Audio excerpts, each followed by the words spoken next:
Le téléphone a vibré, en plein milieu de la réunion. Juliette a jeté un coup d'œil à l'écran. C'était encore sa belle-mère. La 4e fois de la matinée. Elle a rejeté l'appel, puis, elle s'est reconcentrée sur sa présentation. Le directeur du marketing analysait la nouvelle campagne publicitaire, mais Juliette n'écoutait plus. Une seule pensée tournait dans sa tête, que s'est-il encore passé? Qu'est-ce que Sylvie a bien pu inventer, cette fois-ci? Une fois la réunion terminée, Juliette est sortie dans le couloir, et elle a rappelé. Les sonneries étaient longues, interminables. Puis, la voix de sa belle-mère a résonné, mielleuse et traînante. Juliette, enfin. Je croyais que tu nous avais complètement oubliés. J'étais au travail, Sylvie. Que se passe-t-il? Oh, rien de spécial. Je voulais juste te le rappeler. C'est vendredi, aujourd'hui. Nous avions convenu que je viendrais garder Lucas et Chloé. Tu t'en souviens? Juliette ne s'en souvenait pas. Ou plutôt, elle se souvenait très bien avoir catégoriquement refusé, il y a 3 jours, lorsque sa belle-mère avait de nouveau sous-entendu que les enfants s'ennuyaient de leur grand-mère. Sylvie, je vous ai déjà dit que ce ne serait pas possible, aujourd'hui. J'ai des projets pour ce soir. Quel projet? La voix de la belle-mère est devenue plus tranchante. Les enfants sont plus importants que n'importe quel projet. Ou bien penses-tu le contraire? Juliette a serré son téléphone. Il fallait respirer calmement, ne pas craquer. Nous en discuterons plus tard. Je dois retourner travailler. Très bien, très bien. La belle-mère a soupiré, comme si elle était profondément blessée. Je voulais simplement aider, mais puisque l'on n'a pas besoin de moi. Juliette a raccroché, s'est assise sur le rebord de la fenêtre de la salle de réunion vide, et a caché son visage dans ses mains. Mon Dieu, qu'elle était fatiguée. Fatiguée de ces appels incessants, de cette pression, et de ce sentiment de culpabilité permanent, que Sylvie parvenait à provoquer par une simple intonation. Juliette avait acheté son appartement, situé dans le 15e arrondissement de Paris, à l'âge de 29 ans. Toute seule, sans crédit, sans l'aide de ses parents, et sans mari. Ce dernier n'était d'ailleurs pas encore dans sa vie. Pendant 6 ans, elle avait travaillé comme responsable des achats dans une grande chaîne de magasins, enchaînant les heures supplémentaires, et économisant surtout. Ses amis partaient en vacances en Espagne, tandis qu'elle rentrait voir ses parents, à Orléans. Ses amis renouvelaient leur garde-robe à chaque saison, alors qu'elle portait les mêmes jeans pendant 3 ans.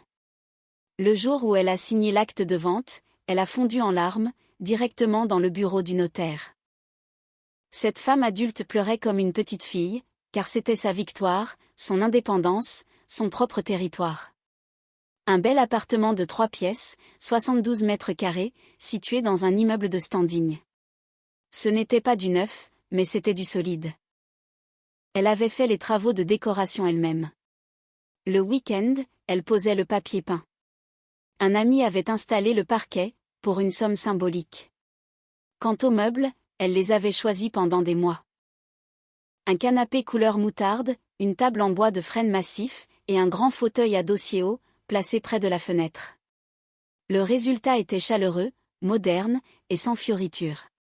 C'était son espace, et ce seraient ses règles. Elle a rencontré Thomas par hasard. Plus précisément, c'est son amie Céline qui les a présentés, lors d'une soirée où il y avait beaucoup de monde. Thomas travaillait comme développeur informatique dans une start-up. C'était un garçon de taille moyenne, plutôt mince, portant des lunettes, avec des cheveux éternellement ébouriffés. Ils ont commencé à discuter dans la cuisine, parlant de séries, de livres, et de leurs projets de vie. Il lui a semblé calme, équilibré, sans aucune prétention, et sans cette ambition démesurée de conquérir le monde. C'était tout simplement un homme normal. Ils se sont fréquentés pendant 8 mois. Tout se passait bien, sans aucun drame. Il venait chez elle, restait dormir, mais il ne proposait pas d'emménager ensemble. Et Juliette ne le pressait pas. Elle appréciait cette petite distance. Lui, dans son studio loué en banlieue, et elle, dans son propre appartement. C'était la liberté, mais avec un être cher à ses côtés. circuit, elle est tombée enceinte. Ce n'était pas prévu, mais c'est arrivé. Thomas a réagi calmement, en disant simplement « Marions-nous ». Pas de grand romantisme, pas de demande à genoux, juste un constat. Juliette a accepté. Non pas parce qu'elle rêvait d'un beau mariage, mais parce que l'enfant avait besoin d'un père, d'une famille unie, comme il se doit. Cependant, avant d'aller à la mairie, Juliette a posé une condition claire, un contrat de mariage, avec séparation de biens. Thomas a été surpris, mais pourquoi? Je ne revendique pas du tout ton appartement. C'est juste pour que les choses soient en ordre, a-t-elle répondu. Tu n'es pas contre, n'est-ce pas?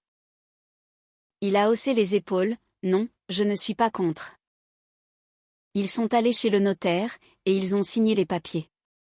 L'appartement resterait la propriété exclusive de Juliette, quelles que soient les circonstances. Tout était clair, sans aucun non-dit. Thomas a signé, sans même lire le document en détail. Elle s'est alors détendue, en pensant, voilà un homme adulte, qui respecte les limites des autres.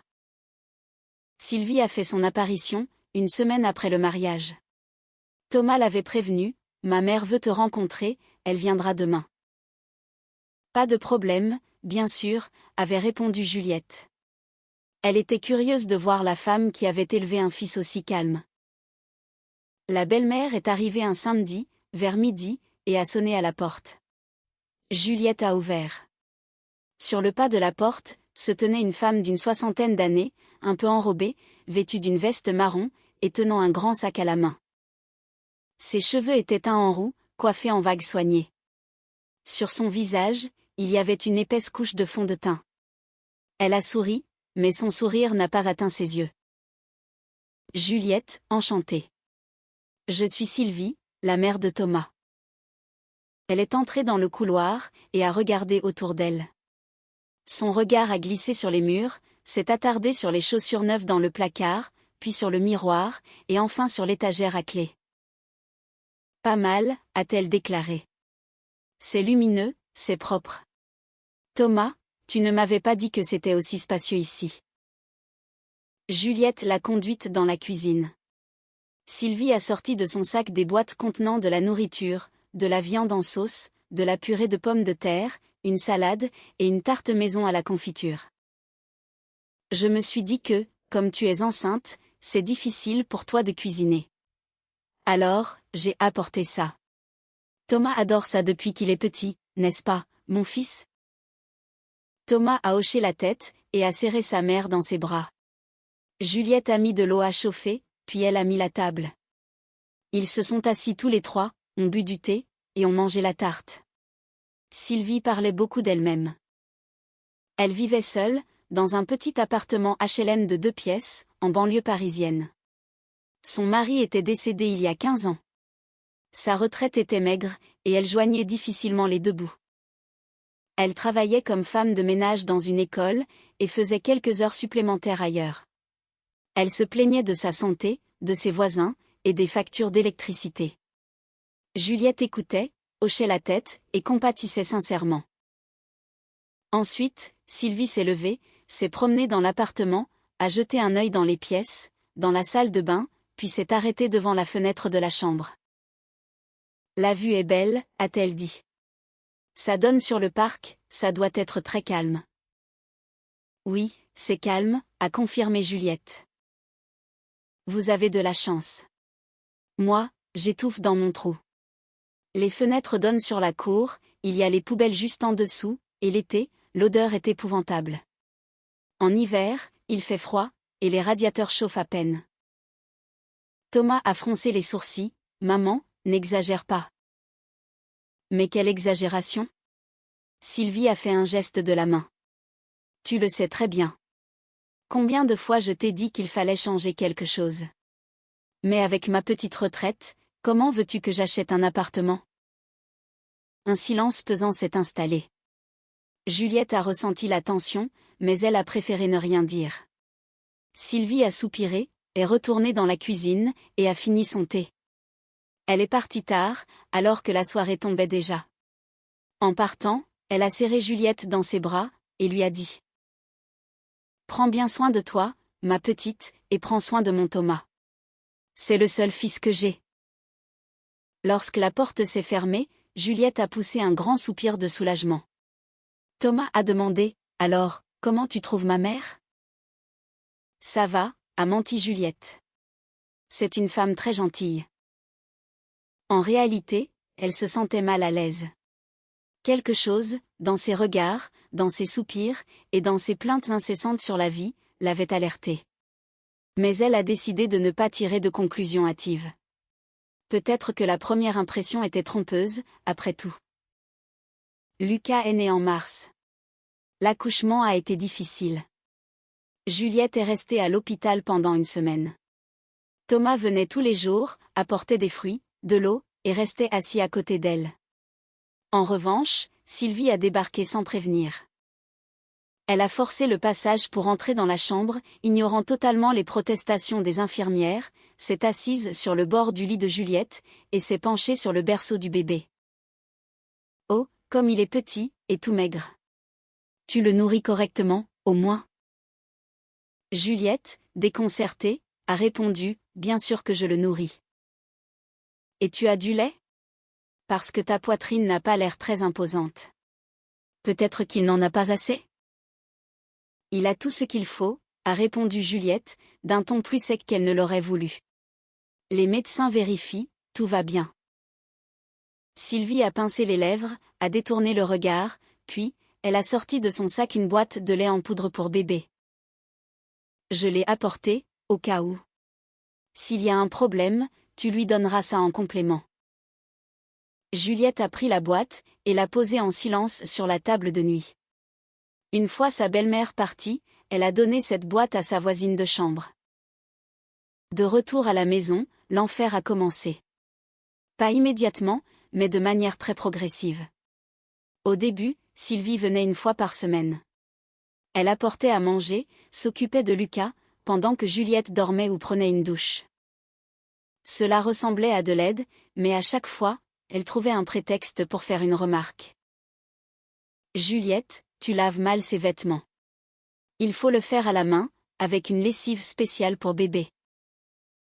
Juliette, tu l'habilles beaucoup trop chaudement. Regarde, il transpire.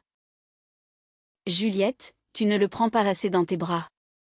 Un enfant a besoin du contact de sa mère. » Au début, Juliette se justifiait, puis, elle a commencé à répondre avec agacement.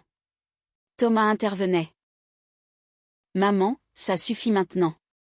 Elle fait tout très bien. »« Je veux juste vous aider », se vexait Sylvie. « J'ai de l'expérience, moi. C'est moi qui t'ai élevé, mon fils. » Ensuite, la belle-mère s'est mise à venir plus souvent. 2 fois par semaine, puis 3, puis presque tous les jours. Juliette lui avait confié un double des clés, au cas où une aide urgente serait nécessaire. Mais Sylvie a commencé à s'en servir comme si c'était chez elle. Elle arrivait sans appeler, sans prévenir. Juliette pouvait être sous la douche, ou en train d'allaiter, et sa belle-mère était déjà dans la cuisine. Elle faisait chauffer l'eau, déballait la nourriture qu'elle avait apportée, et disait à son fils, « Thomas, tu devrais accrocher une petite étagère ici, ce serait beaucoup plus pratique. » Ou encore, « Thomas, pourquoi avez-vous mis le berceau près de la fenêtre ? Il y a des courants d'air, il faut le déplacer dans le coin. » Thomas écoutait, fixait des étagères, et déplaçait les meubles.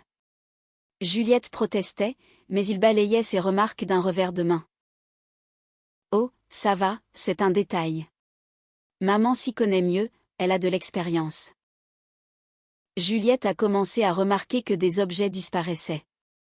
Sa tasse préférée, avec l'inscription « Meilleure experte en marketing », a disparu. Ensuite, ce fut le tour du livre qu'elle lisait avant de s'endormir. Puis, son carnet de notes professionnelles. Elle a cherché, a interrogé Thomas, mais il a juste haussé les épaules. Lorsqu'elle posait la question à Sylvie, celle-ci regardait ailleurs, et ne répondait pas. Lorsque Lucas a eu 1 an et demi, Juliette a repris le travail. Ils ont engagé une nounou, une jeune femme nommée Léa, étudiante pour devenir éducatrice. Elle allait chercher Lucas à la crèche, le promenait, et le faisait manger. Sylvie a pris cela comme une insulte personnelle. Pourquoi payer une inconnue? Je peux très bien garder mon petit-fils. Sylvie, c'est fatigant pour vous. Vous travaillez déjà, vous devez vous reposer. N'importe quoi. Pour mon petit-fils, je laisserai tout tomber. Qu'est-ce qu'il y a, tu ne me fais pas confiance? Juliette n'a rien répondu. En vérité, elle ne lui faisait pas du tout confiance.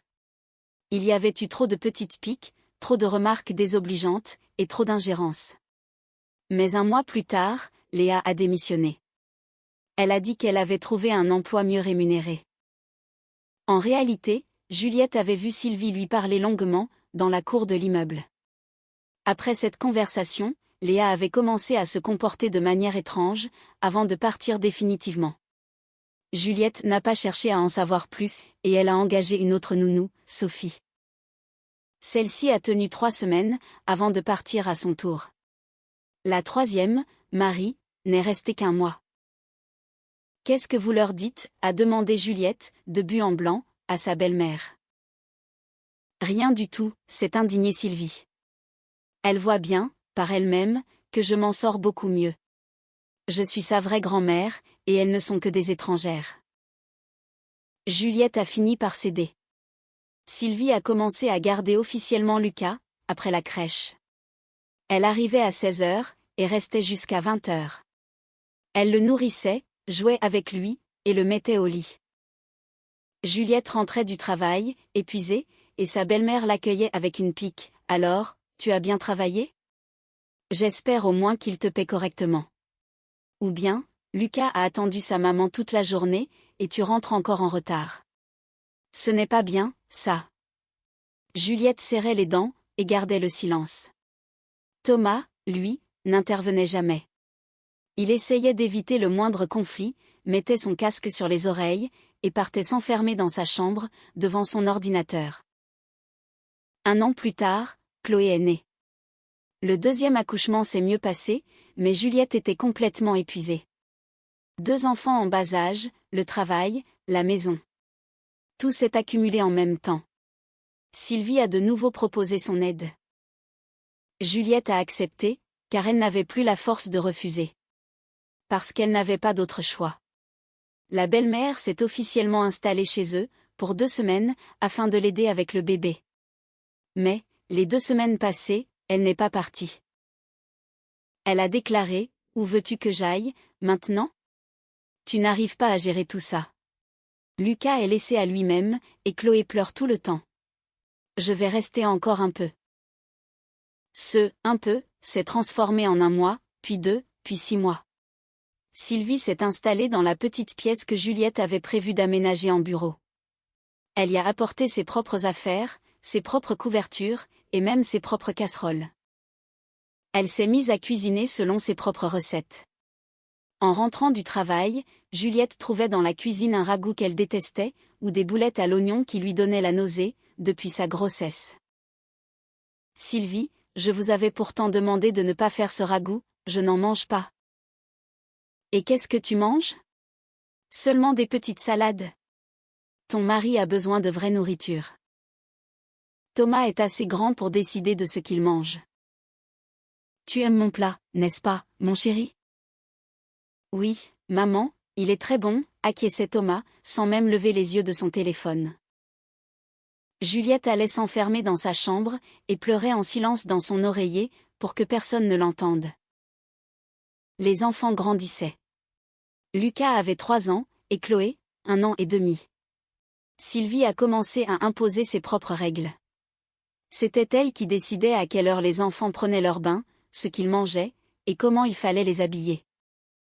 Juliette essayait d'intervenir, mais sa belle-mère ignorait totalement ses paroles, s'adressant directement à Thomas. « Dis à Juliette que Lucas a froid avec ce petit gilet. Il lui faut un pull bien chaud. » Thomas intervenait. « Juliette, c'est vrai qu'il vaudrait peut-être mieux lui mettre un pull? » Juliette explosait. « Je suis leur mère. C'est moi qui décide comment habiller mes enfants. Mais maman a de l'expérience, elle sait ce qui est le mieux. » Elle sait mieux? Juliette n'en croyait pas ses oreilles. Elle sait mieux que moi, qui suis leur propre mère? Thomas détournait le regard, et se taisait. Sylvie a alors commencé à critiquer Juliette devant les enfants. Elle disait à Lucas, « Maman rentre encore tard du travail. Ce n'est pas bien, n'est-ce pas? Elle devrait passer plus de temps avec ses enfants. » Ou encore, « Maman ne sait pas cuisiner aussi bien que mamie, mais ce n'est pas grave, mamie sera toujours là pour vous nourrir. » Lucas, un petit garçon de 3 ans, a commencé à répéter, « Maman cuisine mal, mamie cuisine mieux. » Juliette sentait son cœur se serrer. Son propre fils, celui qu'elle avait porté, nourri et éduqué, répétait les mots de sa belle-mère, tout simplement parce que Sylvie passait plus de temps avec lui, lorsqu'elle était au travail. Un soir, Juliette est entrée dans la chambre de Lucas, et a remarqué qu'un nouveau cadre était accroché au mur. C'était une photo de Sylvie avec ses petits-enfants. Une grande photo, encadrée, placée bien en évidence. « Qui a accroché ça ici ?» a-t-elle demandé à Thomas. « C'est maman qui l'a demandé, elle dit qu'il faut que les enfants voient leur grand-mère. » « Qu'ils la voient. Mais ils la voient tous les jours. » « Et alors ? Ça lui fait plaisir. » Juliette a arraché le cadre du mur, l'a emporté dans la cuisine, et l'a posé brutalement sur la table. « Enlevez ça d'ici, » a-t-elle dit à Sylvie. « Je ne veux pas que vous accrochiez vos photos dans la chambre de mes enfants. » La belle-mère a blêmi, ses lèvres se sont mises à trembler. « Tu entends comment elle me parle ? Je fais tout pour vos enfants, et elle me chasse. » « Je ne vous chasse pas, » a répondu Juliette, en se frottant le front, de fatigue. « Je vous demande juste de respecter mon espace. » « Ton espace ? » Sylvie s'est levée d'un bond. « Et moi, je suis qui ici ? La bonne ? Ça fait 6 mois que je vis avec vous, que je vous aide, et tu ne m'autorises même pas à accrocher une simple photo. » Thomas s'est levé, s'est approché de sa mère, et l'a prise dans ses bras.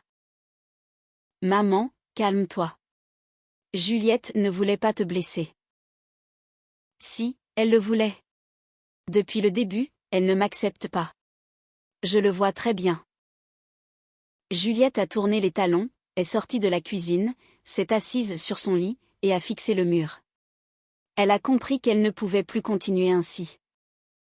Elle était en train de se perdre, de perdre ses enfants, de perdre sa propre maison, et son mari ne la défendait pas, sans même essayer de le faire. Le lendemain, elle a appelé sa mère, à Orléans. « Maman, est-ce que je peux venir chez vous, avec les enfants ? Pour quelques jours ? » « Bien sûr, ma chérie. Que s'est-il passé ? » « Je t'expliquerai plus tard. Dis-moi juste si c'est possible. » « Tu peux venir dès demain, il n'y a aucun problème. » Juliette a raccroché. Sa décision était prise. Elle allait partir, prendre les enfants, et se réfugier chez ses parents. Que Thomas prenne le temps de réfléchir, qu'il réalise ce qui est en train de se passer. Qu'il choisisse, sa mère ou sa femme. Car dans ce triangle toxique, elle ne pouvait plus respirer. Mais elle ne les préviendrait pas à l'avance. Elle n'allait rien dire, elle allait juste faire ses valises, installer les enfants dans la voiture, et partir, avant qu'il n'ait le temps de l'arrêter, de faire pression sur elle, ou d'essayer de la faire changer d'avis. Elle a ouvert l'armoire, a sorti un grand sac, et a commencé à emballer les affaires des enfants, les pyjamas, les gilets, les jouets de Lucas, et pour Chloé, les couches, le lait en poudre, les biberons.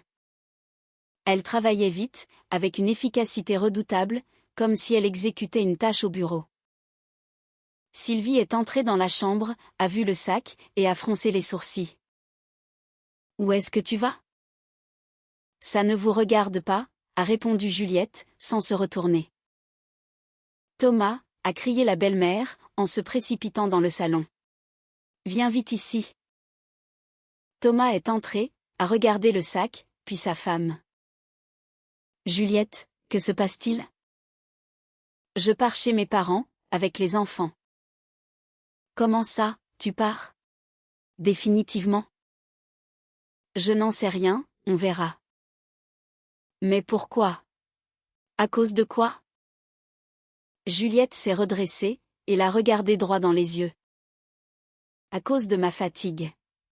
Je suis fatiguée que ta mère fasse la loi dans mon propre appartement, et je suis fatiguée que tu sois toujours de son côté. Je suis fatiguée de me sentir comme une étrangère, sous mon propre toit. Tu exagères, a dit Thomas, en essayant de lui prendre la main, mais elle a reculé. Maman veut seulement nous aider. Nous aider? Elle veut me remplacer, oui. Elle veut que les enfants la considèrent comme la figure principale, et toi, tu l'aides à faire ça. C'est totalement faux. C'est la vérité. Juliette a fermé son sac, et a tiré la fermeture éclair. Et si tu es incapable de le voir, cela veut dire qu'il est vraiment temps pour moi de partir. Sylvie se tenait dans l'encadrement de la porte, les observant. Son visage était pâle, et ses lèvres étaient pincées, formant une ligne dure. Tu vois ce qu'elle fait? Elle détruit notre famille, elle arrache les enfants à leur père. Je te l'avais bien dit, que ce n'était pas la bonne femme pour toi, c'est une égoïste. Juliette a levé les yeux vers sa belle-mère. Elle l'a regardée longuement, avec attention, puis elle a dit d'une voix calme, presque sereine. Sylvie, vous avez voulu cet appartement, depuis le tout premier jour. Je l'ai bien compris. Vous vouliez que Thomas me pousse à bout, pour que je parte d'ici de moi-même? Et que vous puissiez rester. Mais vous savez quoi? C'est mon appartement. Il est à moi. Et je ne partirai définitivement que si je le décide, mais toujours avec mes enfants. Elle a pris son sac, et est sortie de la chambre.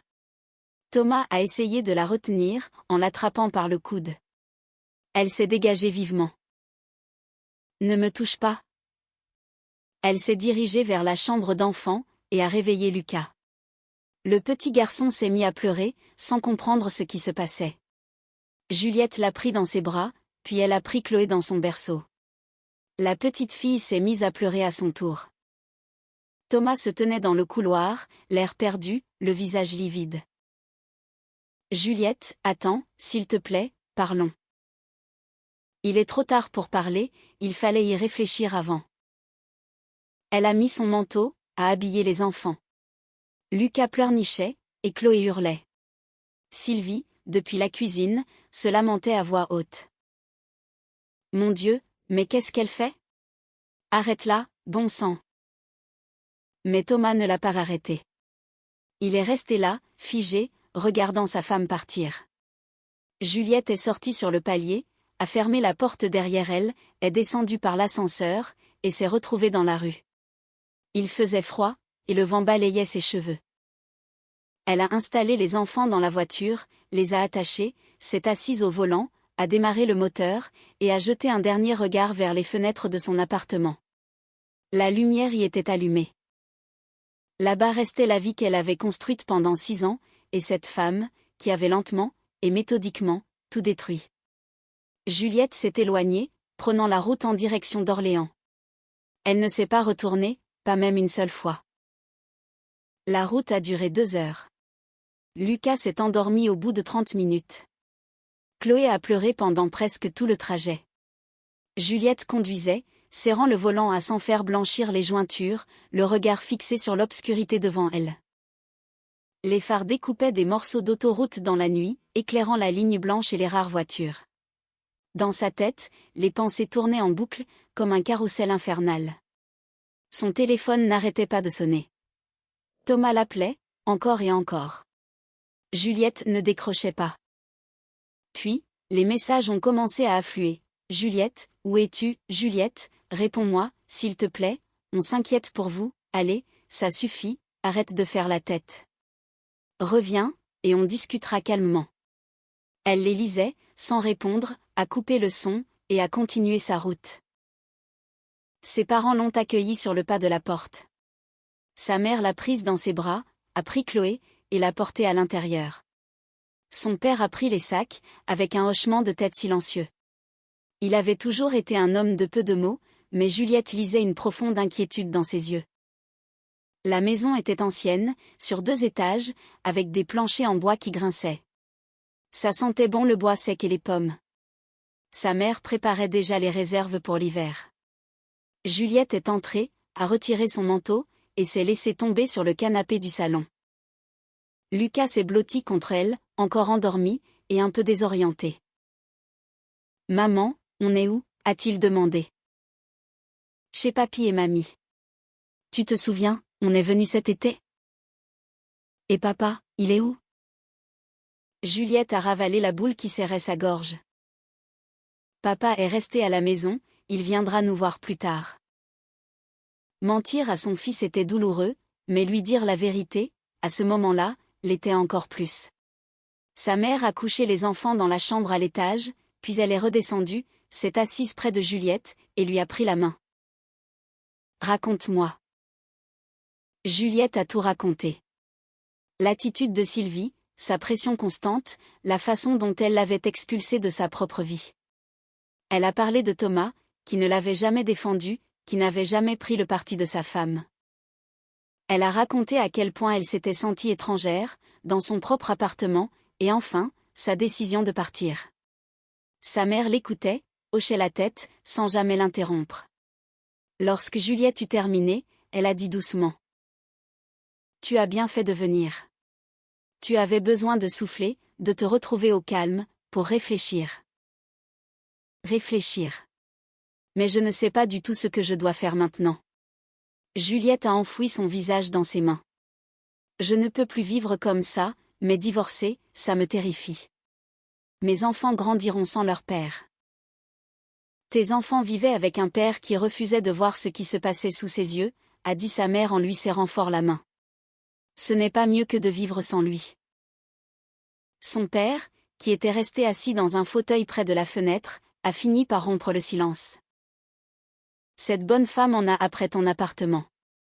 J'avais tout compris, dès l'instant où tu nous as parlé d'elle. Des gens comme ça, j'en ai déjà vu. Ils s'approchent doucement, envahissent progressivement le territoire, et puis un beau jour, ils déclarent que tout leur a toujours appartenu. Juliette a hoché la tête. Elle-même l'avait compris depuis bien longtemps. Les premiers jours à Orléans se sont passés dans un grand calme. Juliette promenait les enfants, aidait sa mère aux tâches ménagères, et dormait longuement, parfois jusqu'à midi. Thomas continuait d'appeler. Elle lui répondait de manière brève et distante. « Je suis chez mes parents. Les enfants ont besoin de repos. »« Quand vas-tu revenir ? » ?»« Je n'en sais rien. » Juliette, c'est complètement stupide. Reviens à la maison, nous allons en discuter. Il n'y a rien à discuter. Tant que ta mère vivra dans mon appartement, je ne remettrai pas les pieds là-bas. Mais enfin, elle n'a nulle part où aller. Si, elle a un endroit. Elle a son propre appartement. Mais il fait froid, et humide, là-bas. Elle ne peut pas y vivre dans ces conditions. Alors, qu'elle y fasse des travaux, ou qu'elle aille s'installer chez d'autres membres de sa famille, mais une chose est sûre, elle ne remettra plus les pieds chez moi. Thomas est resté silencieux un instant, avant de lancer. Tu n'es qu'une égoïste, tu ne penses qu'à toi-même. Juliette a raccroché. Égoïste. Elle, qui avait économisé pendant des années pour s'acheter cet appartement, en se privant de tout. Elle, qui avait mis au monde 2 enfants, qui travaillaient, et qui tenaient la maison à bout de bras. Égoïste, tout simplement parce qu'elle refusait de céder son logement à sa belle-mère. Sylvie, de son côté, l'appelait moins souvent, mais ses attaques étaient ciblées. Elle laissait des messages vocaux. « Juliette, mais qu'est-ce que tu es en train de faire ? Tes enfants sont loin de leur père. Thomas souffre terriblement. Tu es en train de briser notre famille. Reviens à la raison. Ou bien, mon petit Lucas, ma petite Chloé, vous me manquez tellement. Votre mamie vous attend. Revenez vite. » Juliette n'écoutait jamais ces messages jusqu'à la fin, elle les supprimait immédiatement. Une semaine plus tard, Thomas est arrivé. Sans prévenir, il est simplement apparu devant le portail de la maison de ses beaux-parents. Juliette l'a vu depuis la fenêtre, et elle est sortie sur le perron. « Pourquoi es-tu venue ? » ?»« Pour parler. Pour avoir une vraie discussion. Nous n'avons plus rien à nous dire. » « Juliette, s'il te plaît. Mes enfants me manquent. Est-ce que je peux au moins les voir ? » Elle a hésité, puis elle a hoché la tête, et a appelé Lucas. Le petit garçon est sorti en courant, a vu son père, et s'est jeté dans ses bras. Thomas l'a soulevé de terre, et l'a serré très fort contre lui. Juliette voyait bien qu'il souffrait, et que ses enfants lui manquaient sincèrement. Ils se sont assis sur un banc, dans le jardin. Chloé dormait dans sa poussette, juste à côté. Lucas jouait avec ses petites voitures, sur l'herbe. Thomas a regardé sa femme. Juliette, je comprends que ce soit difficile pour toi. Je reconnais que ma mère est allée trop loin, mais trouvons une solution. Elle partira, si tu acceptes de revenir. Elle a déjà promis 10 fois de partir, et elle n'est jamais partie. Mais cette fois, c'est différent. J'ai eu une vraie discussion avec elle, et elle est d'accord. Thomas, tu ne comprends toujours pas, a soupiré Juliette, en secouant tristement la tête. Le problème, ce n'est pas seulement elle. Le problème, c'est toi. Tu n'as jamais, pas une seule fois, pris ma défense. Tu n'as jamais pris mon parti. Tu as toujours choisi son camp à elle. C'est ta mère, d'accord, mais je suis ta femme, la mère de tes enfants, et pourtant, elle passe toujours avant moi. Thomas a baissé les yeux vers le sol, torturant un brin d'herbe entre ses doigts. Je ne veux pas avoir à choisir entre vous deux. Alors, tu as déjà fait ton choix. Tu l'as choisi, elle. Elle s'est levée, a pris Lucas par la main, et a poussé le landau vers la maison. Thomas est resté seul, assis sur le banc. Avant de rentrer, Juliette s'est retournée, et l'a regardé. Il avait l'air si petit, si perdu. Mais elle ne ressentait plus aucune pitié pour lui. Juste un vide immense. Thomas est reparti le soir même, sans dire au revoir. Il est monté dans sa voiture, et il est parti. Juliette s'est couchée très tard, incapable de trouver le sommeil. Elle se demandait ce qui allait se passer ensuite. Le divorce, les tribunaux, le partage des biens. Bien qu'il n'y ait rien à partager. L'appartement lui appartenait, grâce au contrat de mariage. Mais Thomas pourrait essayer de le contester. Il pourrait prétendre qu'il y avait investi de l'argent, qu'il avait participé aux travaux, qu'il avait acheté des meubles. Il pourrait essayer d'en réclamer une part. Le lendemain, Juliette a appelé son avocate. Camille, celle-là même qui avait rédigé leur contrat de mariage, a écouté attentivement la situation. Camille lui a dit, le contrat de mariage, c'est une excellente protection. Mais, s'il parvient à prouver que l'appartement était utilisé comme un bien familial commun, cela pourrait compliquer les choses. Rassemble toutes les preuves, les relevés bancaires prouvant ton achat, les factures, et les témoignages. Et surtout, ne lui donne aucune occasion de prétendre que tu as abandonné le domicile conjugal. Je n'ai abandonné personne, je suis juste partie me mettre à l'abri avec mes enfants. Sur le plan juridique, ça peut être interprété différemment. Sois très prudente. Juliette a raccroché. Elle a compris qu'elle devait se préparer. Elle devait se protéger, elle et ses enfants. Car si Sylvie voulait vraiment cet appartement, elle ne s'arrêterait devant rien.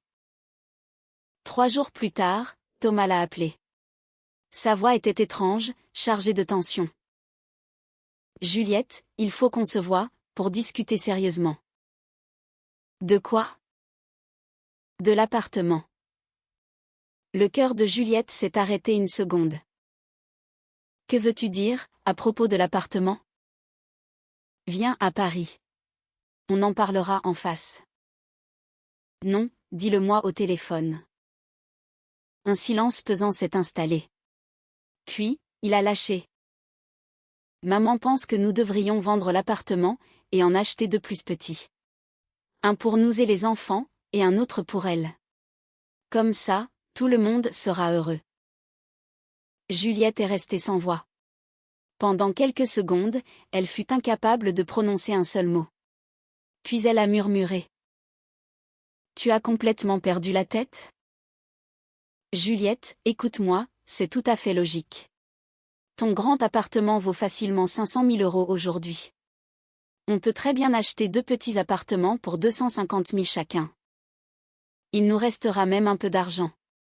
Maman aura son propre logement décent, et nous aurons le nôtre. Tout le monde sera gagnant. Thomas, c'est mon appartement. Nous avons un contrat de mariage. Tu n'as absolument aucun droit de le vendre. Mais nous sommes une famille, on se doit de s'entraider. L'entraide, c'est une chose. Offrir mon seul et unique bien immobilier à ta mère, c'en est une autre. Tu vois, tu ne penses encore qu'à toi. Oui, je pense à moi, parce que personne d'autre ne le fait. Toi, tu ne penses pas à moi, et ta mère, encore moins. Elle a raccroché, les mains tremblantes, s'est assise sur le bord du lit, et a serré fort son téléphone. Alors, c'était ça. Ils faisaient déjà des plans, ils estimaient déjà la valeur de son appartement, et réfléchissaient à la façon de le diviser. Et elle était censée accepter gentiment? Donner ce pourquoi elle avait sacrifié 6 années de sa vie? Juliette a immédiatement appelé Camille, qui a écouté, puis a répondu sèchement. Viens tout de suite à Paris. Nous allons déposer une requête au tribunal pour restreindre l'accès à l'appartement, et nous devons changer les serrures. Changer les serrures? Oui. Il a les clés, sa mère aussi. Ils peuvent faire n'importe quoi, pendant que tu es à Orléans. Il faut sécuriser ton bien. Mais, c'est un peu radical. C'est une nécessité absolue. Tu veux protéger ton appartement, oui ou non? Juliette a dégluti, oui, je le veux. Alors, agis. Je t'attends demain à mon cabinet. Le lendemain, Juliette a fait l'aller-retour à Paris, laissant les enfants avec sa mère. Elle a rejoint Camille, et elles ont discuté de la stratégie. L'avocate était très sérieuse. Juliette, s'ils veulent vraiment vendre cet appartement, ils vont passer à l'action. Ils pourraient essayer d'obtenir une procuration frauduleuse, falsifier des documents, ou tout simplement vider les lieux de tes affaires, pour faire croire que c'est un bien commun. Tu dois les devancer. Comment faire? Changer les serrures, c'est la première étape. Ensuite, nous déposons une requête au tribunal pour faire reconnaître officiellement ton droit de propriété exclusif. Et interdire toute action sur ce bien sans ton accord. Troisièmement, rassemble toutes les preuves que ce bien a été payé avec ton propre argent, avant le mariage. Juliette a hoché la tête, s'est assise au bureau, et a commencé à signer les documents. Le lendemain, un serrurier est venu. Il a retiré l'ancienne serrure, et en a posé une nouvelle, de haute sécurité. Juliette a pris les clés, a confié un double à Camille, a gardé le sien, et a laissé le troisième à sa mère, à Orléans. Elle n'a rien dit à Thomas, elle ne l'a pas prévenu. Elle l'a fait, un point c'est tout.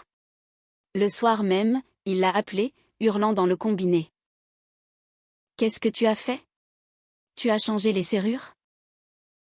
Oui. Comment as-tu osé faire ça? Très facilement. C'est mon appartement.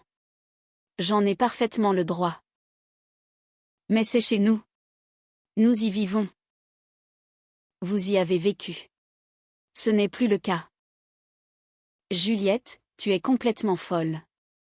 Maman est rentrée du travail, et elle ne peut même pas entrer chez elle. Juliette a lâché un rire amer. Chez elle? Ce n'est pas chez elle, c'est chez moi. Qu'elle rentre chez elle, dans son logement de banlieue. C'est inhabitable, là-bas. Alors, qu'elle paie des travaux, ou qu'elle loue autre chose, mais elle ne remettra plus un pied dans mon appartement.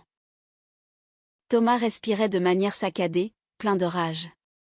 Puis, il a murmuré d'une voix presque sifflante. Tu vas le regretter. Il a raccroché. Juliette a posé son téléphone sur la table. Ses mains tremblaient, non pas de peur, mais d'un immense soulagement. Elle l'avait fait.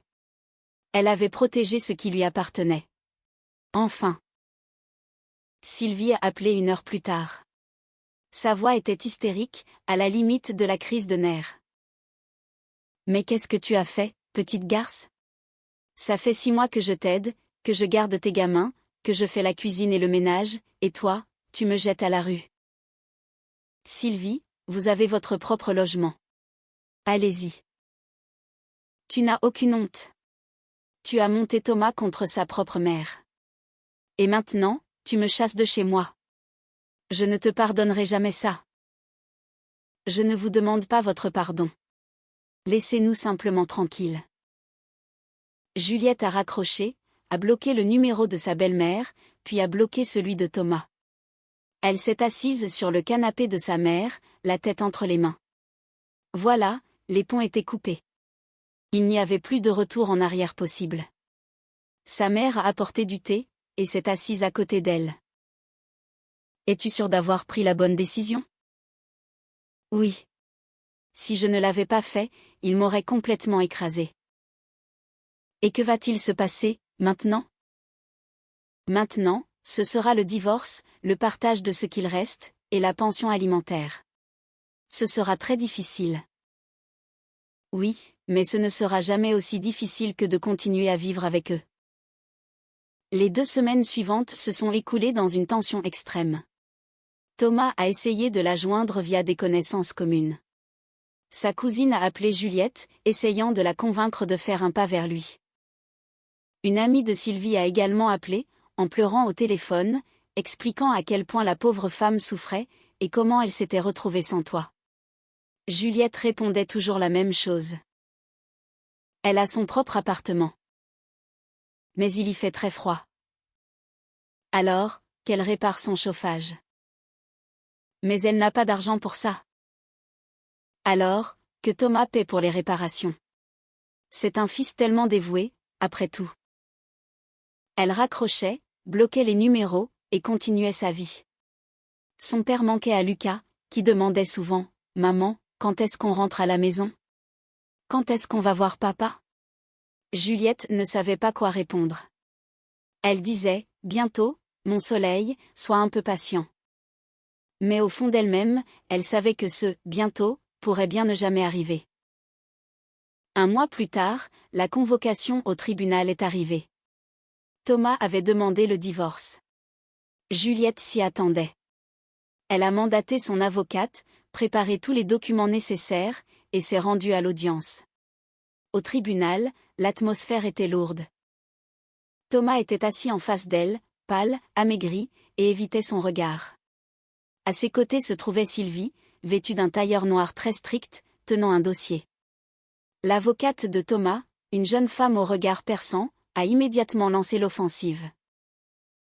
Mon client affirme que madame a abandonné le domicile conjugal, qu'elle a enlevé ses enfants, et qu'elle l'a privé de son droit de visite. C'est une violation flagrante des droits du père. L'avocate de Juliette a immédiatement répliqué. Ma cliente n'a en aucun cas abandonné sa famille. Elle s'est temporairement réfugiée chez ses parents, avec ses enfants, parce que les conditions de vie étaient devenues tout bonnement insupportables. Son mari ne défendait pas ses intérêts, et tolérait l'ingérence constante de sa mère dans leur vie privée. Quelle ingérence, a demandé l'avocate de Thomas, en haussant un sourcil. Madame aidait à s'occuper des enfants, elle faisait la cuisine, le ménage. C'est une aide tout à fait normale de la part d'une grand-mère. Cette aide s'est transformée en une véritable dictature. La belle-mère a littéralement pris le contrôle de l'appartement, imposant ses propres règles, et ignorant totalement l'autorité de ma cliente. Voici les preuves. L'avocate de Juliette a brandi un dossier. Des témoignages de voisins affirmant que la belle-mère agissait en véritable maîtresse des lieux. Des messages de ma cliente à ses amis, où elle décrit sa détresse. Des enregistrements de conversations avec son mari, où il exigeait qu'elle revienne, sans faire de scandale. Le juge a examiné les documents, a posé quelques questions, puis en est venu au point essentiel, le partage des biens. L'appartement situé boulevard de Grenelle est au nom de madame, il a été acheté avant le mariage, et il existe un contrat de mariage stipulant que ce logement reste sa propriété exclusive. Y a-t-il des objections? L'avocate de Thomas a hoché la tête. Oui. Mon client a investi de l'argent dans les travaux de cet appartement, il a acheté des meubles et de l'électroménager. Il a droit à une compensation financière. Pour quel montant? Environ 10 000 €. Nous avons les factures. L'avocate de Juliette a souri. 10 000 € sur 5 ans de mariage, cela reste une somme très modeste, par rapport à la valeur de l'appartement. Ma cliente ne s'oppose pas à rembourser cette somme, à condition que les preuves d'achat soient formellement établies. Le juge a approuvé, et a fixé une nouvelle date pour l'examen des factures. Après l'audience, Juliette est sortie du tribunal, et a pris une grande inspiration d'air frais. Son avocate lui a tapoté l'épaule. Tout va bien se passer, l'appartement restera à vous. Vous devrez tout au plus lui verser une compensation pour les travaux, s'il parvient à les prouver. Et pour les enfants? Pour les enfants, ce sera un peu plus complexe. Il va demander un droit de visite et d'hébergement. Le tribunal accède généralement aux requêtes du père. Je ne m'y oppose pas. Qu'il les voie. Je veux simplement que Sylvie n'y soit pas mêlée. Nous pouvons faire inscrire cette condition dans la décision de justice. Juliette a hoché la tête, et s'est dirigée vers sa voiture. Elle a remarqué Thomas, debout près de son véhicule. Il était seul, sans sa mère. Elle s'est approchée, et s'est arrêtée à 1 mètre de lui. « Qu'est-ce que tu veux ? » ?»« Te parler, une dernière fois. »« Je t'écoute. » Il l'a regardé longuement, puis a dit à voix basse.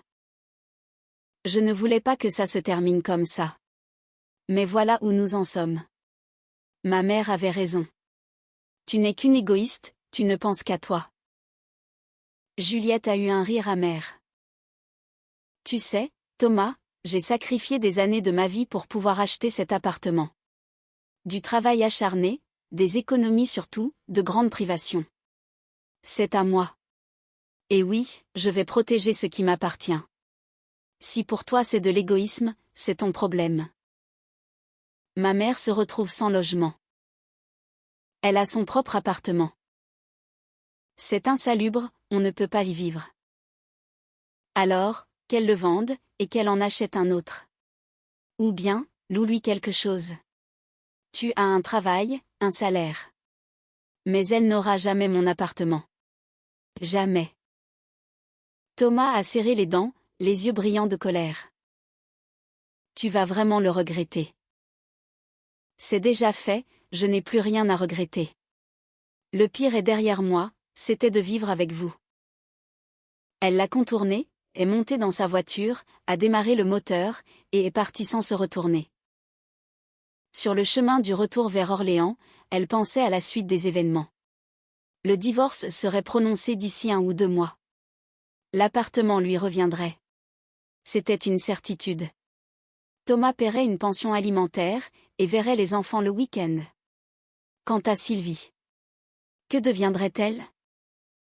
Elle retournerait dans son HLM, vivrait seule, rongée par la colère, en échafaudant de nouveaux plans.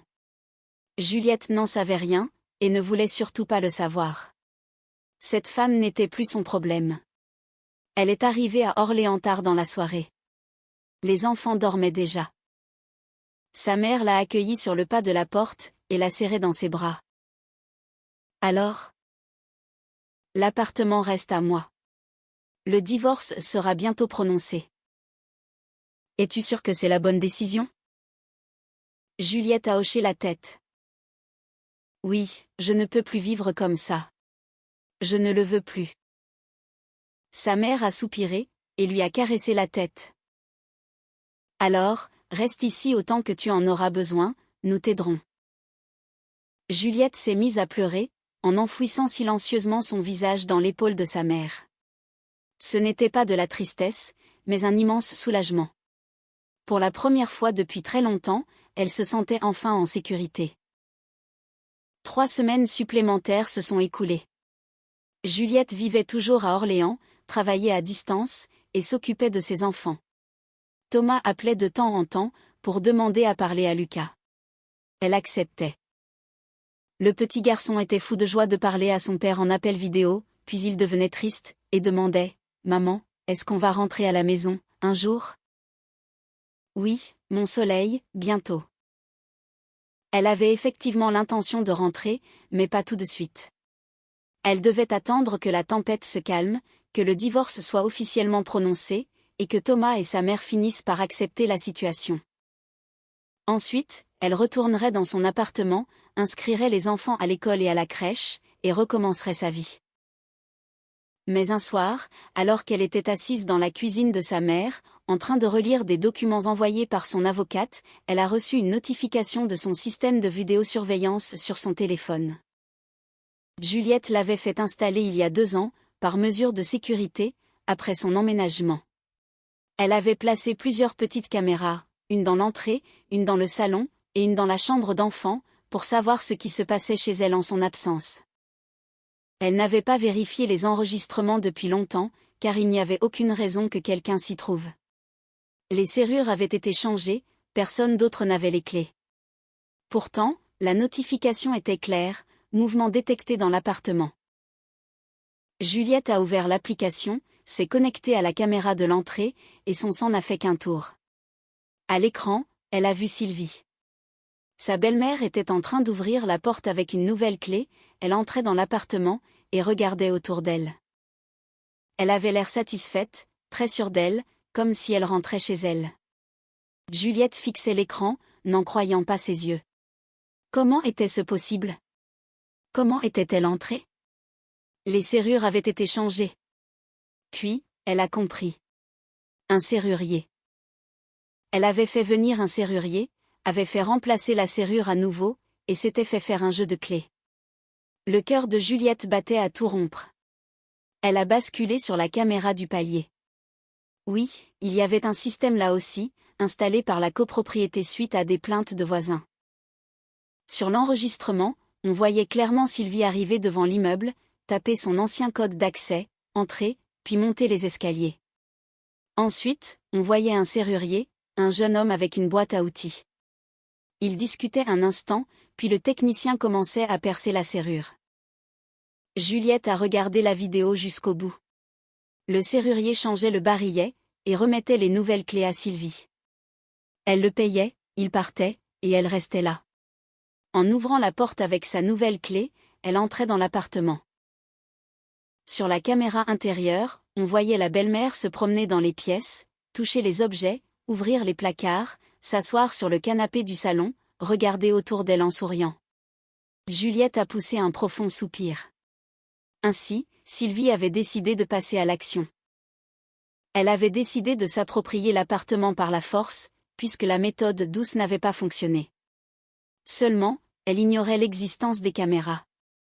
Mais Juliette, elle, le savait, et elle détenait désormais la preuve irréfutable. Elle a sauvegardé toutes les vidéos, les a copiées sur une clé USB, et a appelé Camille. Camille, j'ai un gros problème. Ma belle-mère s'est introduite dans mon appartement. Comment a-t-elle fait? Elle a fait changer les serrures, a fait venir un serrurier, et s'est fait faire de nouvelles clés. Mais j'ai tout filmé. Mes caméras à l'intérieur, et celles de l'immeuble, ont tout enregistré. L'avocate est restée silencieuse un instant, avant de déclarer lentement. Juliette, c'est une violation de domicile. C'est un délit pénal. Tu peux porter plainte à la police. Vraiment? Absolument. Tu as les preuves, les vidéos. Elle montre clairement qu'elle s'est introduite chez toi sans ton consentement, en utilisant de fausses clés. Juliette a resserré sa prise sur son téléphone. Qu'est-ce que je dois faire? Demain matin, viens directement à mon cabinet. Nous allons préparer ta plainte, et nous irons à la police. Avec de telles preuves, elle sera interpellée. Juliette a raccroché, s'est assise sur une chaise, et a fixé le mur. La police. Une plainte, une procédure pénale. Elle n'avait jamais voulu en arriver là. Elle ne voulait pas envoyer sa belle-mère en prison, mais que lui restait-il d'autre à faire? Sylvie ne s'arrêterait jamais. Elle continuerait de faire pression, d'exiger, et d'envahir, jusqu'à tout obtenir. Il fallait donc l'arrêter, une bonne fois pour toutes. Juliette a rouvert la vidéo, et a regardé Sylvie entrer dans l'appartement, s'asseoir sur le canapé, et sourire. Ce sourire voulait tout dire, j'ai gagné. L'appartement est à moi. Mais tu as perdu, Sylvie, a pensé Juliette. Parce que je t'ai prise au piège. Et maintenant, tu vas en payer le prix. Juliette n'a pas fermé l'œil de la nuit. Assise dans la cuisine, elle visionnait les enregistrements, encore et encore. Chaque image, chaque mouvement de Sylvie était enregistré avec une grande netteté. La voilà qui entre dans l'immeuble, qui monte l'escalier, qui discute avec le serrurier, et lui désigne la porte. Le serrurier travaille pendant 20 minutes, retire l'ancienne serrure, et installe la nouvelle. Sylvie paie en espèces, récupère les clés, et l'homme s'en va. Ensuite, elle ouvre la porte, entre, et observe la pièce. Son visage est triomphant. Elle a fait le tour des chambres, a ouvert les armoires, a jeté un coup d'œil dans le réfrigérateur, s'est assise sur le canapé de Juliette, a allongé ses jambes sur la table basse, a allumé la télévision, et y est restée près de 40 minutes, à regarder une émission. Ensuite, elle s'est levée, est entrée dans la chambre à coucher, et s'est allongée sur le lit de Juliette. Elle s'est allongée, les bras en croix, fixant le plafond, avec un large sourire. Juliette regardait l'écran, et sentait la rage bouillonner en elle.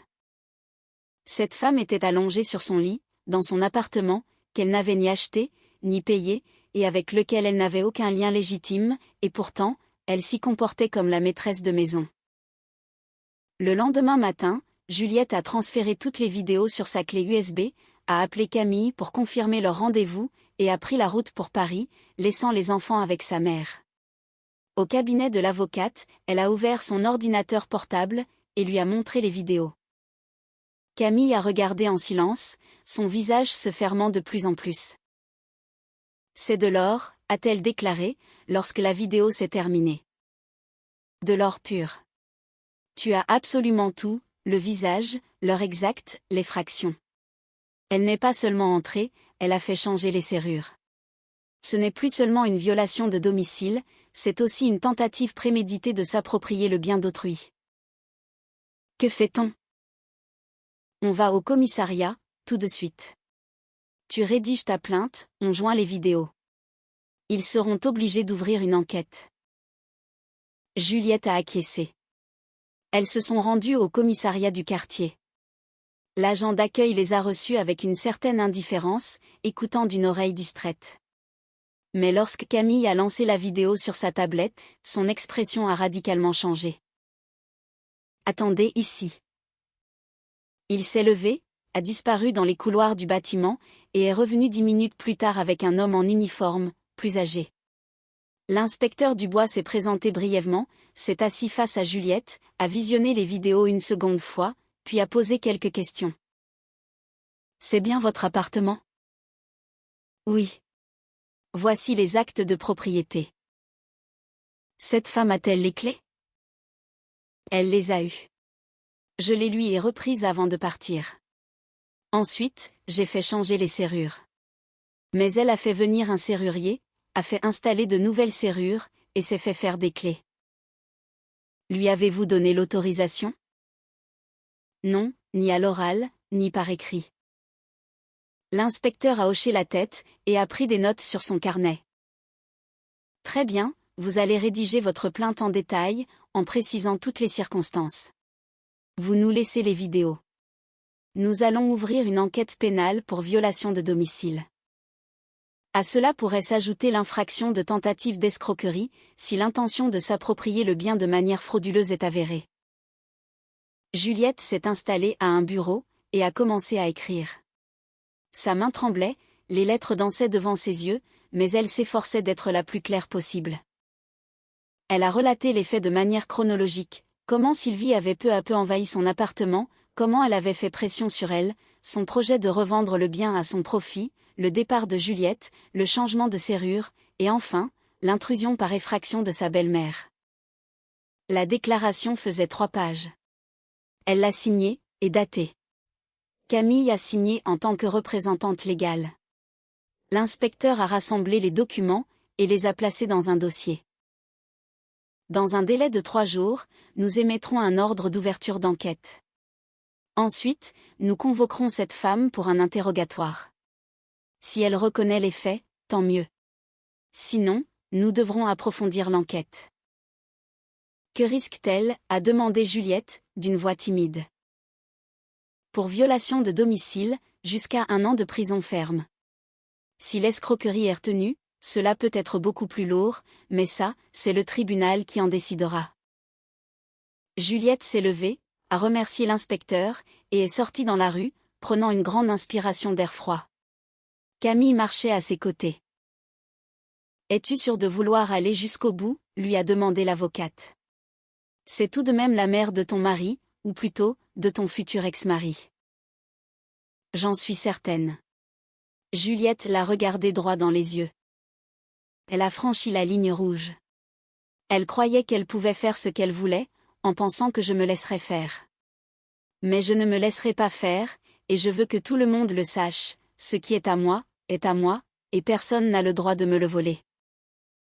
Camille a acquiescé.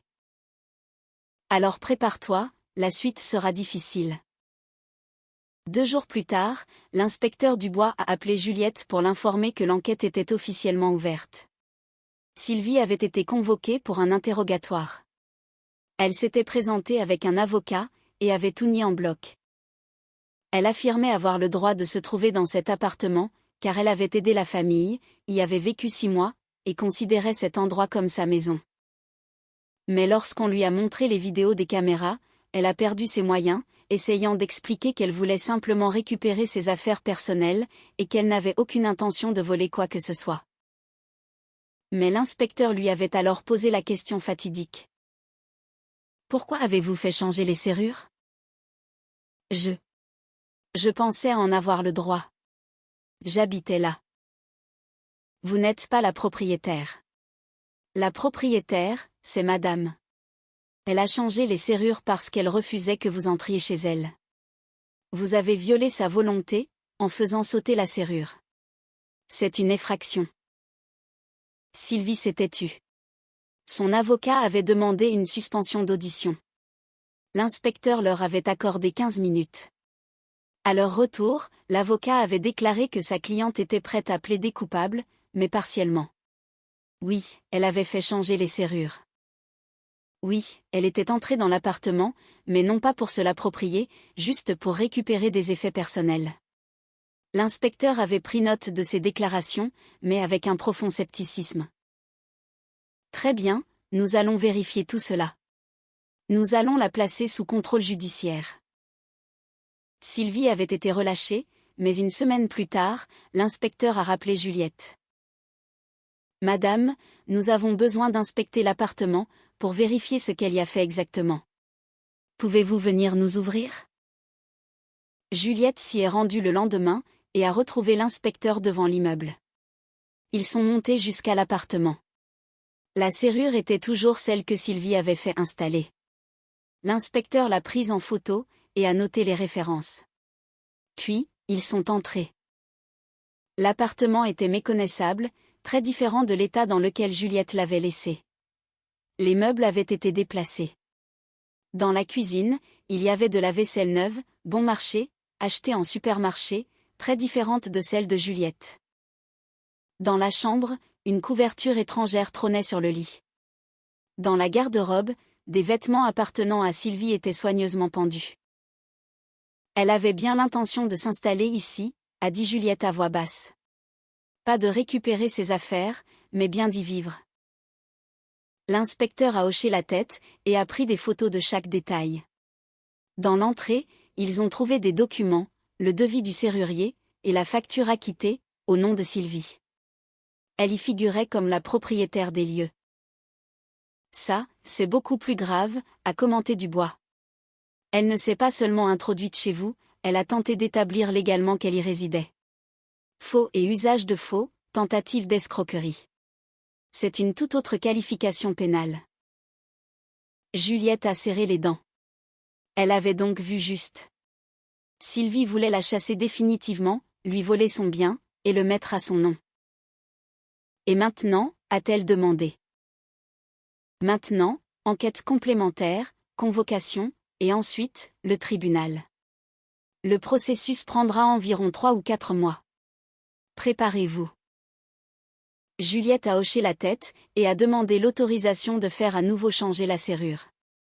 L'inspecteur a accepté, mais seulement une fois les constatations terminées. 2 heures plus tard, un nouveau serrurier est intervenu et a posé un 3e verrou en l'espace de quelques mois. Juliette a récupéré le nouveau jeu de clés, a verrouillé son appartement et est repartie pour Orléans. Thomas a appris l'existence de la plainte une semaine plus tard. Il l'a appelée, hurlant de rage. « Mais qu'est-ce que tu fabriques ? Tu as porté plainte contre ma propre mère ? » « Oui. Elle s'est introduite par effraction chez moi. Elle voulait juste récupérer ses affaires. Elle voulait me voler mon appartement. Et tu le sais parfaitement. Tu étais au courant de ses projets. » Thomas est resté silencieux un long moment, avant de reprendre, d'une voix plus faible. « Je ne savais pas qu'elle allait faire changer les serrures. Mais tu savais qu'elle convoitait mon appartement. Tu me l'as dit toi-même, vendons, et achetons 2 petits studios. C'était votre idée, à tous les deux. Juliette, c'est ma mère. Tu ne peux pas l'envoyer en prison. Je le peux, et je le ferai. Pour que tout le monde sache qu'on ne vole pas ce qui appartient aux autres. Tu es un monstre sans cœur. Non, Thomas. Je ne fais que protéger ce qui est à moi, ce pourquoi j'ai travaillé pendant 6 ans. Tandis que toi. Tu m'as trahi pour ta mère. Alors maintenant, vous allez en assumer les conséquences, tous les deux. Elle a raccroché, et a de nouveau bloqué son numéro. Les 3 mois suivants ont paru interminables. L'enquête a suivi son cours, rassemblant les preuves. Le serrurier a été auditionné. Il a confirmé que Sylvie s'était présentée comme la propriétaire, lui avait montré une carte d'identité, et avait payé en espèces. Les voisins ont été interrogés, et ils ont confirmé que la belle-mère était toujours là, qu'elle se comportait comme la maîtresse de maison, et qu'elle avait même déclaré à l'un d'eux que l'appartement lui appartenait désormais. Tous ces éléments ont été versés au dossier. L'inspecteur a qualifié les faits sous 2 chefs d'inculpation, violation de domicile, et tentative d'escroquerie. Le dossier a été transmis au tribunal. Le procès a été fixé à début novembre. Juliette est arrivée la veille de l'audience, et a logé chez son amie Céline, celle-là même qui lui avait présenté Thomas. Céline l'a accueillie avec beaucoup de compassion. « Tiens bon, Juliette, tu fais ce qu'il faut. » « J'ai tellement peur. »« Je sais, mais tu es forte. Tu vas t'en sortir. » Le matin de l'audience, Juliette s'est habillée de manière très stricte. Un tailleur noir, un chemisier blanc, un minimum de maquillage. Ses cheveux étaient attachés en un chignon serré. Elle avait l'air sérieuse, prête pour le combat. Elle est arrivée au tribunal une demi-heure avant le début. Dans le couloir, assise sur un banc, se trouvait Sylvie, vieillie, le visage creusé, portant un vieux manteau. À côté d'elle, son avocat, un jeune homme à l'air fatigué. Thomas se tenait près de la fenêtre, fumant une cigarette électronique. Lorsqu'il a vu Juliette, il a détourné le regard. Juliette est passée devant eux, sans leur accorder un seul regard, et s'est assise sur un banc un peu plus loin. Camille l'a rejointe, pour représenter ses intérêts en tant que partie civile. L'audience a débuté à 10 heures. La salle d'audience était petite, avec une 30aine de places. Il n'y avait pas grand monde. Juliette, Camille, Sylvie, son avocat, Thomas, l'inspecteur Dubois, et quelques témoins. La juge, une femme d'une 50aine d'années, très sévère, portant des lunettes, a lu le résumé de l'affaire, puis s'est adressée à Sylvie. « Reconnaissez-vous les faits ?» Sylvie s'est levée, s'agrippant au dossier de sa chaise. Sa voix tremblait. « Partiellement, Madame le juge. Oui, j'ai fait changer les serrures. Oui, je suis entrée dans l'appartement. Mais je n'avais pas l'intention de voler quoi que ce soit. Je voulais simplement y vivre. J'ai aidé cette famille pendant 6 mois. Je me suis occupée de mes petits-enfants, j'ai fait la cuisine, le ménage, et puis, on m'a jetée à la rue. Tout simplement jetée. Mon propre appartement est insalubre, on ne peut pas y vivre. J'ai cru que j'avais le droit d'être là. Quel droit ? La juge l'a fixé par-dessus ses lunettes. La propriétaire légale de cet appartement est madame. Vous n'êtes pas sur le titre de propriété, vous n'y êtes pas domicilié. Vous n'avez absolument aucun droit sur ce bien. Mais je les ai aidés. Le fait d'apporter votre aide ne vous octroie aucun droit de propriété sur le bien d'autrui. Comprenez-vous cela? Sylvie a baissé la tête, et s'est tue. Son avocat a tenté d'adoucir la situation. Madame le juge, ma cliente est une femme âgée, une retraitée. Elle n'a pas agi par cupidité, mais en raison d'une situation de détresse personnelle. Elle a été expulsée du domicile où elle résidait de fait. Elle a paniqué, et a commis un acte irréfléchi. Je vous demande de prendre en compte son âge, son état de santé, et l'absence totale d'antécédents judiciaires. La juge a hoché la tête, a pris quelques notes, puis s'est adressée à Juliette.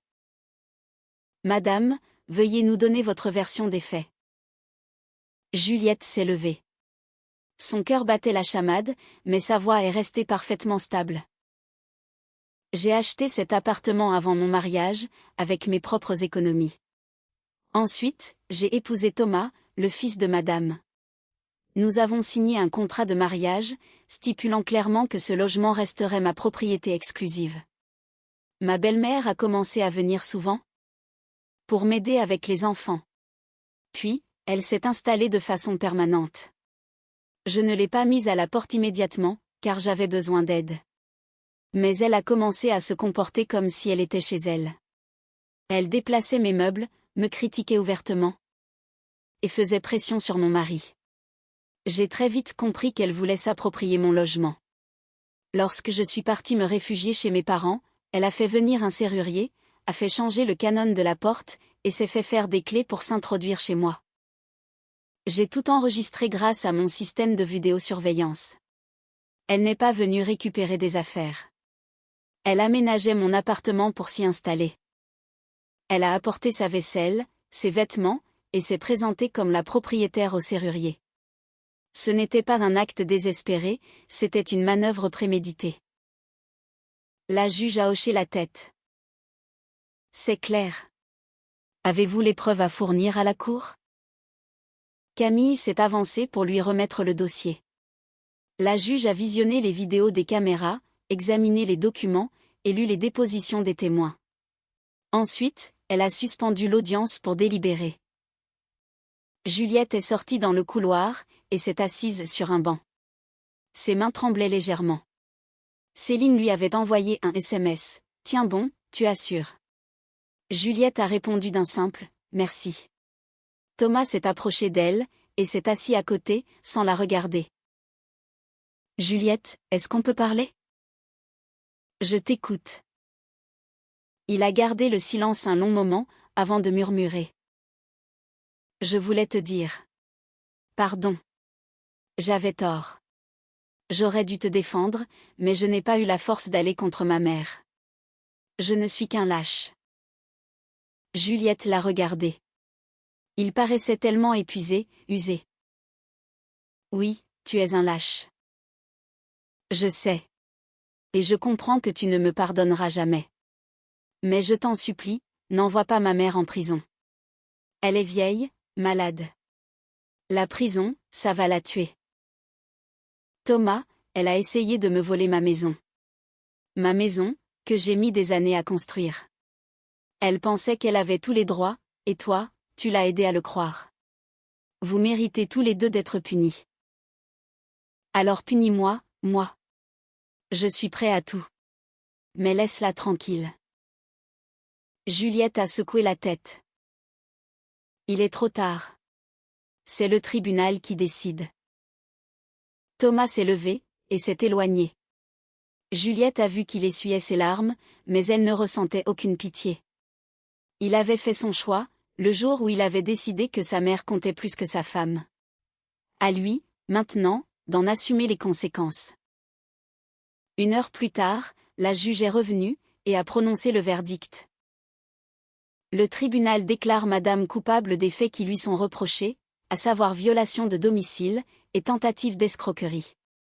Le tribunal la condamne à une peine d'1 an et 6 mois d'emprisonnement, avec un aménagement en centre de semi-liberté. Un silence de plomb s'est abattu sur la salle. Sylvie a poussé un gémissement étouffé, et a caché son visage dans ses mains. Son avocat prenait des notes à toute vitesse. Thomas, livide, s'est effondré sur le banc. Juliette a écouté la sentence, et a ressenti un immense vide. Ce n'était ni de la joie, ni de la satisfaction. Juste un grand vide. Elle avait obtenu justice. Sylvie serait punie. Mais cette victoire avait un goût amer. La juge a poursuivi. Le tribunal condamne également Madame à verser à la victime la somme de 800 € pour le remboursement des frais de serrurerie, ainsi que 2000 € au titre des dommages et intérêts pour le préjudice moral subi. Les parties disposent d'un délai de 10 jours pour faire appel. L'audience a été levée. Les policiers ont escorté Sylvie vers la sortie. Elle marchait lentement, courbée, s'accrochant au bras du garde. Elle n'a regardé ni son fils, ni sa belle-fille, elle avançait simplement. Thomas est resté seul dans la salle d'audience, pétrifié sur son banc. Juliette est passée devant lui sans un regard, est sortie du bâtiment, et a pris une grande inspiration d'air froid. Camille l'a rattrapée, et l'a prise par les épaules. C'est terminé. Tu as gagné. Ça n'a pas vraiment le goût d'une victoire, a souri faiblement Juliette. C'en est une, pourtant. Tu as protégé ce qui t'appartient. Tu as prouvé que personne n'a le droit de te voler le fruit de ton travail. Juliette a hoché la tête.